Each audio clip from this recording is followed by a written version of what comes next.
Je voudrais présenter et d'abord remercier les intervenants ici présents. Nous avons donc 2 témoins et acteurs de la Seconde Guerre mondiale.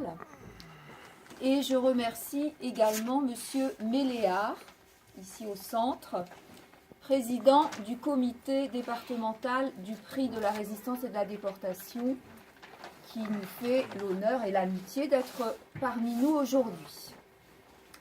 Alors en effet, nous accueillons et nous avons cette chance d'accueillir 2 hommes qui, à un moment donné, ont fait un choix, celui de dire non au nom de valeurs, d'un refus de l'intolérable. Ils sont entrés en résistance suite à l'invasion allemande, considérant que les valeurs républicaines chères à notre pays avaient disparu en cet été 1940. Alors il s'agit de messieurs Alexis Le Gall, au fond, au bout, et monsieur Alain Baudivitte. Alain Baudivitte, alors quelques éléments biographiques rapidement avant de leur laisser la parole. Alain Baudivitte est né à Pleven, sur la commune de Fouesnant, à Tiglas, en 1925. Ancien membre de la résistance intérieure, au sein du réseau Turma Vengeance, il devient franc-tireur en janvier 1943.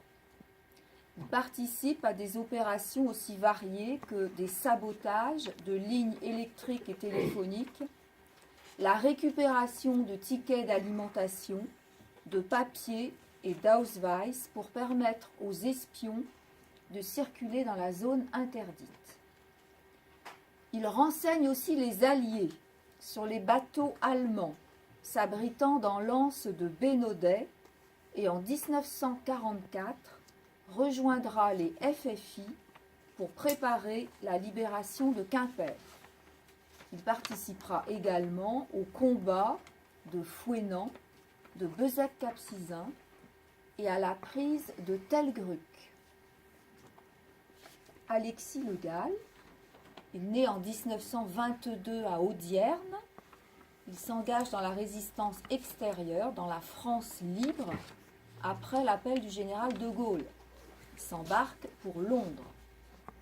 Après une instruction militaire en Angleterre, il part en Afrique pour former des troupes au combat, où il sera de toutes les campagnes et expéditions militaires. Son périple lui fera parcourir de nombreux pays, la Sierra Leone, le Nigeria, le Congo, le Gabon, le Cameroun, le Tchad, le Soudan, l'Égypte, il y avait le Congo belge aussi, que j'avais oublié ce matin, la Palestine, la Syrie, le Liban, la Libye, la Tunisie, puis ce sera la campagne d'Italie. Et en août 1944, il participe au débarquement de Provence, à Cavalère, mais devra encore regagner les Vosges et l'Alsace pour de rudes combats. Voilà, alors qui veut prendre la